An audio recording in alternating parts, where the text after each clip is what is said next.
Tapos na kumain. Hoy, Roosevelt! Sus ko naman, nasa camera. Yan. Yan.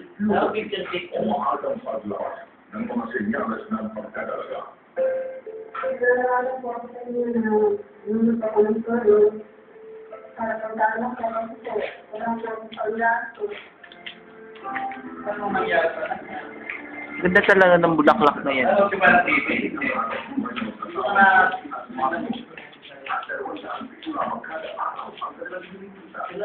Si Pap. Ayun si Pap, oh.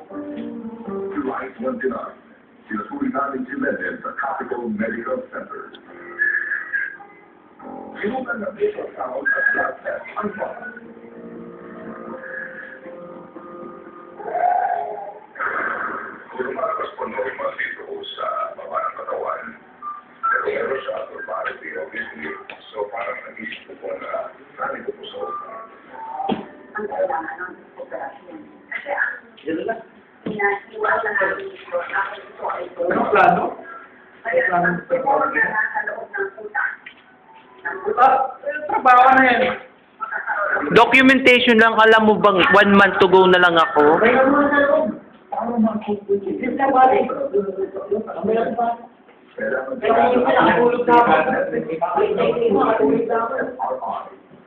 Yung kanyang normal na buhay ng isang tao, o kaya edad mo, edad po ba, hindi ako Video yan.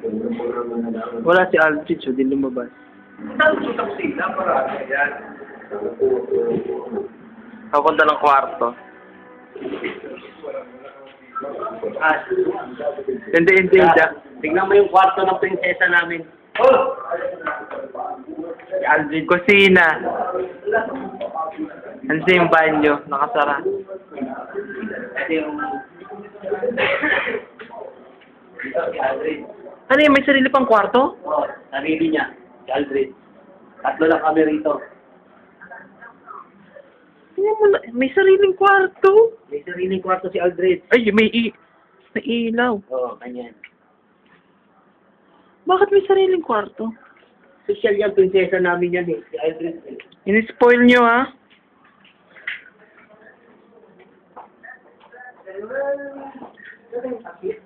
Ayun ang pakito.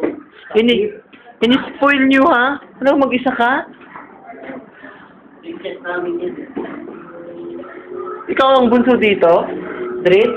Ikaw ang bunso dito? Kaya pa.